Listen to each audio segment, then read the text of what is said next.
semuanya, perkenalkan namaku Najma Balkis Al-Fatih dengan NPM 2406359696. Di dalam video ini, aku akan membahas secara singkat mengenai analisis atas kasus tawuran antar pelajar yang berujung pada kematian salah satu pelajar.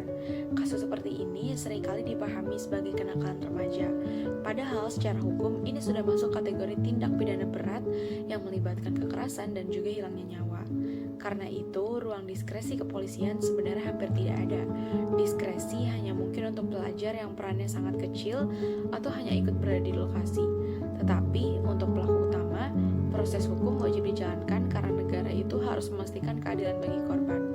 Meskipun begitu, dalam praktiknya tetap ada kemungkinan terjadinya bargaining justice, negosiasi informal seperti pengakuan pelaku demi keringanan tuntutan, atau perdamaian keluarga yang kemudian dipertimbangkan sebagai alasan meringankan.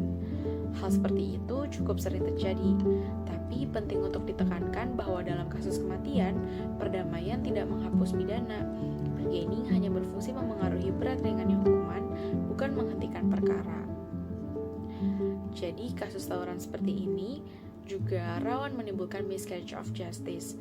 Situasi tawuran yang chaos membuat identifikasi pelaku itu menjadi sulit. Banyak saksi adalah anak-anak yang rentan tekanannya, dan seringkali tidak didampingi penasihat hukum.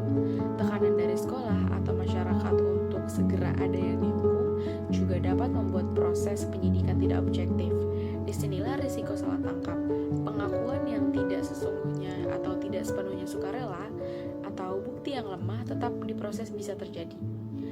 Pertanyaan terakhir adalah soal perlunya penjara. Untuk pelaku yang benar-benar melakukan kekerasan hingga menyebabkan kematian, hukuman penjara tetap diperlukan sebagai bentuk pertanggungjawaban pidana. Namun, untuk pelajar lain yang tidak berperan langsung, penjara tidak selalu menjadi langkah terbaik. Banyak dari mereka hanyalah bagian dari dinamika kelompok, bukan pelaku utama.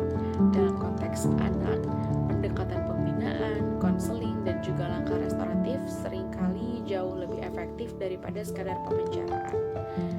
Jadi, secara keseluruhan, kasus tawuran yang menyebabkan kematian ini menunjukkan kompleksitas penanganan pelajar dalam proses pidana, seperti ruang diskresi yang terbatas, bargaining justice yang mungkin tapi harus diawasi, risiko miscarriage of justice yang tinggi, dan juga keputusan penghukuman yang harus benar-benar mempertimbangkan siapa pelaku utama dan juga apa hukum yang ingin dicapai.